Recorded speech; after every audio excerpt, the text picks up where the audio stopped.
మన రఘు శ్రీనివాస్ మిగతా social media మిత్రులు సమాజం పట్ల బాధ్యత ఉన్న వాళ్ళందరూ కూడా ఒక విచిత్రమైన ఒక సరికొత్త సమస్యను తెలంగాణ ప్రజలందరూ గమనించాల్సిన సమస్యను మన ముందుకు తీసుకొచ్చారు.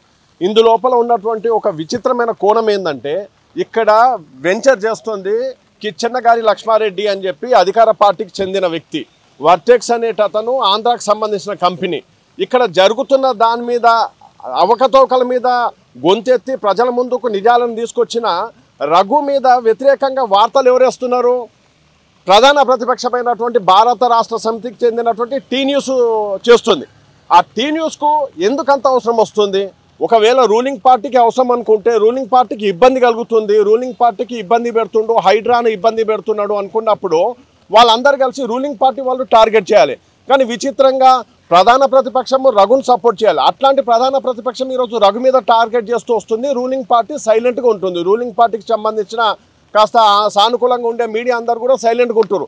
తెలంగాణ ప్రజలందరూ ఈ విషయాన్ని దృష్టిలో పెట్టుకోవాలి. ఏం జరుగుతుందో అనే విషయానికి మనం అబ్జర్వ్ చేసి చూసినట్లయితే తెలంగాణను దోచుకున్నది, తెలంగాణ సంపదనందరూ దోచుకున్న వాళ్ళందరూ కూడా ఈరోజు ప్రతిపక్షంలో అధికార పక్షంలో అందరూ కూడా కలిసిమెలిసి రాష్ట్ర సంపదను తెలంగాణ ప్రజల సంపదను పంచుకొని తింటున్నారు.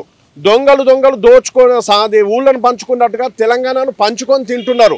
దీనికి ఆంధ్రాకు సంబంధించిన పెట్టుబడిదారులను ముందు పెట్టేసేసుకొని వాళ్ళ చేతుల మీదుగా వీళ్ళందరూ కూడా వాళ్ళ ఆస్తుల్ని పెంచుకుంటూ వస్తున్నారు. ఈరోజు వర్టెక్స్ వర్మకు సంబంధించిన ఆస్తుల లోపల బీఆర్ఎస్కు సంబంధించి కేసీఆర్ ఫ్యామిలీకి సంబంధించిన పెట్టుబడులు పొలిటికల్ మనీ ఎక్కడ ల్యాండ్ చేసి పెట్టారు. గతంలో చూస్తే స్విస్ బ్యాంకుల్లో పెట్టుకునే వాళ్ళు ఈరోజు తెలంగాణలో ఉన్నటువంటి రియల్ ఎస్టేట్ లోపల ఇక్కడ భూముల లోపల పొలిటికల్ కరప్షన్ మనీని తీసుకొని వచ్చి పెడుతున్నారు. ఈ విషయం లోపల ముఖ్యమంత్రి రేవంత్ రెడ్డి ఖచ్చితంగా స్పందించాలి. డిప్యూటీ సీఎం భట్టి విక్రమార్క కూడా ఈ విషయం లోపల స్పష్టంగా చెప్పడం జరిగింది.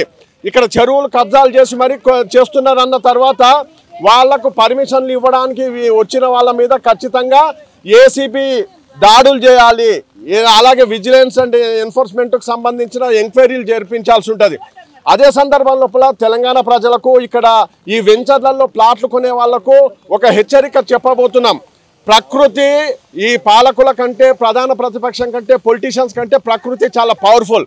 మీరు ఇక్కడ ఈ చెరువులను ముంచేసేసి పూర్తి చేసేసి కట్టే వెంచర్లలో మీరు కొన్నట్లయితే మీరు త్వరలో మునిగిపోవడం అనేది ఖాయం ఉంటుంది. కాబట్టి అంతేకాకుండా ఇది ప్రజల జీవితాలతో చెలగాట మారుతున్నటువంటి ఈ వర్టెక్స్ కంపెనీకి సంబంధించి కానీ కిచ్చెన్నగారి లక్ష్మారెడ్డి గారు ఖచ్చితంగా ఈ మహేశ్వరం నుంచి మీరు ఎమ్మెల్యేగా పోటీ చేయాలనుకుంటున్నారు, రాబోయే ఎన్నికలు అనుకుంటున్నారు. కానీ ఇక్కడ ఉన్నటువంటి గ్రామస్తులు, దళితులు, బహుజనులు వీళ్ళందరి ఆస్తుల్ని మీరు అది దొడ్డిదారిన స్వాహా చేసుకొని దాన్ని దోచుకొని మీరు బిజినెస్ చేయడం అనేది చాలా అనైతికం.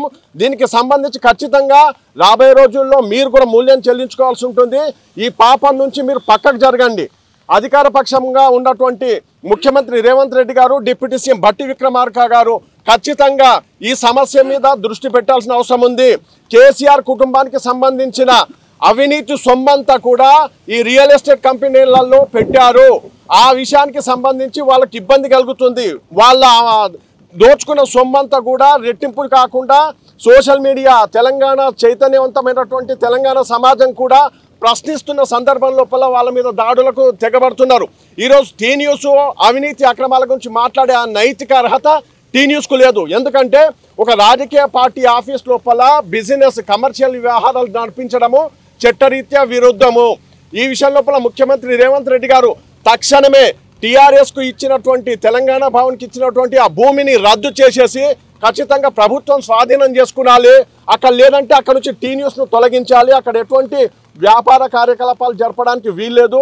ఈ విషయం లోపల తెలంగాణ ప్రజలందరూ కూడా అప్రమత్తంగా ఉండాలి. వీళ్ళు అధికారంలో ఉన్న వాళ్ళు, ప్రతిపక్షంలో ఉన్న వాళ్ళు వీళ్ళందరూ కూడా దొంగలందరూ ఒకటే ఉన్నారు. తెలంగాణ సంపదను దోచుకోవడానికి ఎవరైతే కలిసిమెలిసి ఉంటున్నారో వాళ్ళందరినీ కూడా తెలంగాణ సమాజము అవసరం వచ్చినప్పుడు నిలదీయాలని చెప్పేసి తెలంగాణ జర్నలిస్టుల ఫోరం తరఫున మేము డిమాండ్ చేస్తున్నాం.